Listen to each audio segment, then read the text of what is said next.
Hello guys, welcome to just K B things.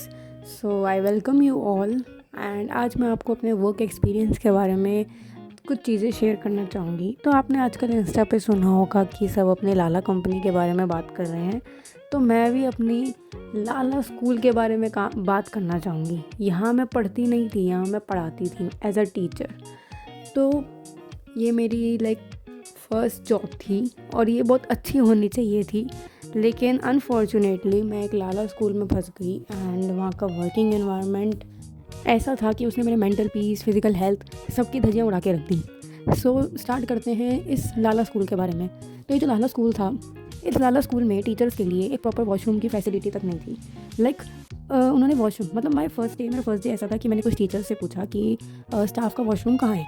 तो वैसे तो स्टाफ का वॉशरूम अलग होता है, या फिर वहीं अगर एज अ फीमेल, मैं जैसे फीमेल टीचर हूँ तो वहीं फीमेल वॉशरूम में जहाँ पे गर्ल्स जाती होंगी वहीं पर ही एक अलग से सेपरेट वॉशरूम होगा फॉर टीचर्स। ये मेरी सोच थी। लेकिन मुझे पता चलता है कि बॉयज़ वॉशरूम के अंदर इन लोगों ने एक अलग से वॉशरूम बनाया हुआ है जिसमें कि कोई डिफरेंस नहीं है। जो बाकी बच्चों के लिए वॉशरूम्स हैं वो थोड़े साइज़ में छोटे थे एंड गंदे थे, लेकिन जो स्टाफ के लिए प्रोवाइड किया था वो भी कुछ खास नहीं थे। वो बस साफ़ थे, इंग्लिश थे एंड वो और उनमें फ्लश नहीं था। कैन यू बिलीव कि वहाँ पे बस फ्लश भी काम नहीं करता था। फ्लश ही नहीं था। वो जो ऊपर की जो टंकी होती है ना, वो थी ही नहीं वहाँ।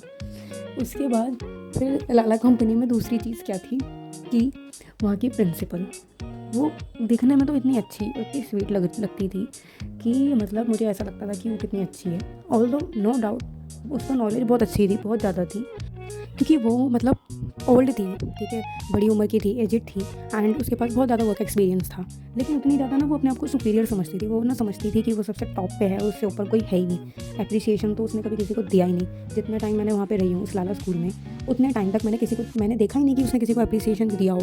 अगर उसने किसी को गलती से अप्रिशिएट किया भी है तो एक एप्रिसिएशन होता है जो आपको पता चलता है कि हाँ, इस बंदे ने दिल से अप्रिशिएट किया है। लेकिन जब वो अप्रिशिएट करती थी ना किसी को भी, तो वो दूसरे को जलाने के लिए, दूसरे को डांटने के लिए किसी और का यूज़ करके उसका अप्रिसिएशन कर देती थी।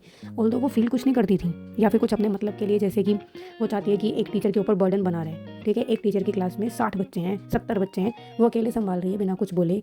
वो ये भी नहीं कह रही कि उसे एक और टीचर चाहिए या सेक्शन बना दो तो कर दो सेक्शंस को। वो नहीं बोल रही, तो वो उस टीचर की तरफदारी करने लग जाएगी कि यार यू आर सो गुड, आप अकेले इतना कुछ कर रहे हो, वाह वाह, ताकि वो टीचर दूसरी हेल्पर मांगे ही ना। वो इस टाइप की थी जिससे उसका खर्चा बचे। पहली सैलरी तो वो ना के बराबर दे रही थी, लेकिन एक्सपेक्टेशन उसकी बहुत ज़्यादा थी कि हम सारे काम करके दिखा दें।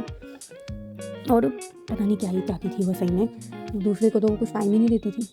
उस लाला स्कूल में क्या होता था कि वो जब आप इससे अंदाज़ा लगा सकते हो कि वो अपने आप को क्या ही समझती होगी। आपने जनरल स्कूल्स में देखा होगा, जहाँ मैं पढ़ी हूँ वहाँ पे भी मैंने यही देखा है कि प्रिंसिपल राउंड पे होती है, क्लासरूम में आती है तो टीचर बैठ जाती है चुपचाप, और जो भी टीचर पढ़ा रही होती है उसकी रिपोर्ट लिख लेती है कि वो कैसे है, उसकी ऑब्जर्वेशन करने आती है एक तरह से।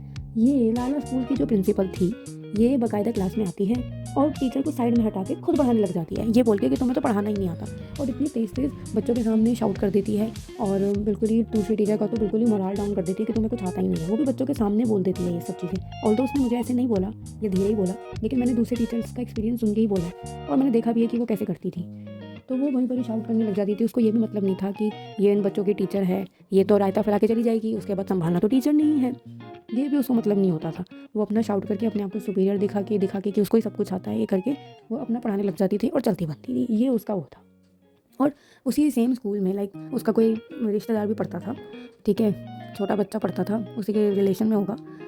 तो उसकी क्लास में तो आके सारे सब्जेक्ट्स वही पढ़ाती थी और टीचर को साइड में कर देती थी। टीचर को नोटबुक चेक करने के लिए लगा देती थी कि सारे सब्जेक्ट्स वही पढ़ाएगी, और वो चाहती थी कि उस बच्चे के लिए सब कुछ किया जाए, टीचर क्लासरूम में सब कुछ लर्न करवाए। ऑब्वियसली टीचर क्लास में लर्न करवाने की पूरी कोशिश करती है, पर एक होता है कि बच्चे को घर जाके भी सेल्फ स्टडी करनी ही पड़ती है। लेकिन वो चाहती थी कि वो भी काम ना हो, होमवर्क भी कम से कम दिया जाए जिससे कि घर जाके उस बच्चे की छुट्टी हो जाए, वो कुछ पढ़े ही ना पे। ये था उसका। कैन यू बिलीव कि एक बच्चे के लिए क्या क्या नहीं कुछ हो रहा है। हद हो गई कि जस्ट तुम इतने स्पेशल हो तो तुम्हारे आसपास इंटेलिजेंट बच्चों को रखा गया। एक सेक्शन बनाया गया जिसमें सिर्फ अच्छे बच्चे ही हैं और दूसरा सेक्शन बना गया जिसमें सारे वीक स्टूडेंट्स हैं, जबकि मिक्स होने चाहिए। ये कहाँ का वो है, पता नहीं क्या किस बेसिस पे इसे किया। पर ये सब देख के ना मेरे दिल में बहुत दुख लगता था कि ये सब क्यों हो रहा है, ऐसे क्यों है, ये किस टाइप की चीज़ें हैं। ऊपर से सैलरी इतनी कम, एक्सप्लॉयटेशन हाई लेवल पे। तो ये जो लाला स्कूल है ना, ये बस टीचर्स को एक्सप्लॉइट करने के लिए होते हैं, इन टाइप के लाला स्कूल। ऐसे स्कूल से तो लोगों टीचर्स को दूर ही रहना चाहिए, क्योंकि ये देते कुछ नहीं है, इन्होंने कुछ नहीं करना। ये बस टीचर्स को एम्बेरस करते हैं, जिनमें उनकी गलती भी नहीं होती। टीचर जितना मर्ज़ी कोशिश कर ले कुछ अच्छा करने की, तब भी ये लोग टीचर को नीचे ही करेंगे कि तुम्हें तो कुछ आता ही ना हो, जैसे तुम्हें तो कुछ आता ही नहीं है। और ऐसी चीज़ें मतलब बोली गई हैं कि जैसे तुम्हारा तो कुछ लेवल ही नहीं है, टीचर का लेवल पता चल जाता है, तुम्हें तो कुछ आता ही नहीं है, तुम टीचर बनो ही मत। मतलब कोई इतनी मेहनत कर रहा है तुम्हारे स्कूल के लिए और तुम उससे ऐसे बोल रहे हो बिना उसकी मेहनत देखे, तो फिर ऐसे टीचर्स को डिज़र्व ही नहीं करते। मैं यही कहना चाहूँगी कि एज अ टीचर जहाँ मैं काम करती थी, मुझे डर लगता था कि मैं उसके पास जाऊँ कि मैं ना जाऊँ। जबकि अगर हम कोई लीडर डिसाइड करते हैं, कोई लीडर ऐसा होना चाहिए जिसके पास हम जाके अपनी प्रॉब्लम को डिस्कस कर सकें विदाउट एनी फियर, कि मुझे पता है कि मैं अगर वहाँ जाऊँगी तो मेरी प्रॉब्लम सुनी जाएगी, समझी जाएगी, वो सुनेगी ध्यान से, और अगर ज़रूरत पड़े तो अप्रिशिएट भी करेगी छोटी चीज़ें नोटिस करके। पर वहाँ ऐसा कुछ था ही नहीं। तो एज अ प्रिंसिपल मुझे नहीं पता कि वो बाकियों के लिए अच्छी है, क्योंकि पुराने स्टाफ के लिए तो वो शायद अच्छी थी। वो सिर्फ जो न्यू टीचर्स फ्रेशर आती थी या फिर जो उसके रिलेटिव के आसपास थे ना, उनके पीछे ज़्यादा पड़ती थी, पता नहीं क्यों। तो ये चीज़ें तो रॉन्ग ही थी ऑब्वियसली। तो मैं बस इतना ही कहना चाहूँगी कि टीचर्स, अगर आप किसी ऐसे लाला स्कूल में फंसे हुए हैं तो वहाँ से निकल जाइए, वहाँ से एग्ज़िट कर दीजिए। आपको इससे कहीं ज़्यादा बेटर स्कूल्स मिल सकते हैं।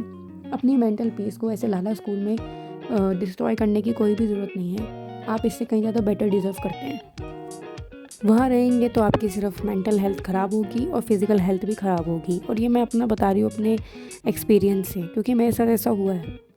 सो बस मैं इतना ही कहना चाहूँगी, beware of this type of लाला school, they are very dangerous. And अगर आपके पास अच्छी नॉलेज है तो आप कहीं ज़्यादा बेटर डिज़र्व करते हैं और इससे कहीं ज़्यादा अच्छा स्कूल डिज़र्व करते हैं। लाला स्कूल तो बिल्कुल नहीं। सो आज का लाला स्कूल के ऊपर डिस्कशन हम यहीं रोकते हैं। बातें तो बहुत सारी हैं, अगर मैं बताऊँगी तो मैं तो घंटों घंटों बोलती रहूँगी। So thank you so much for listening me, and take care of you and your health, क्योंकि आपकी हेल्थ सबसे ज़्यादा ज़रूरी है और कोई साथ नहीं देगा, आपकी हेल्थ साथ देगी। So thank you so much, take care, bye bye.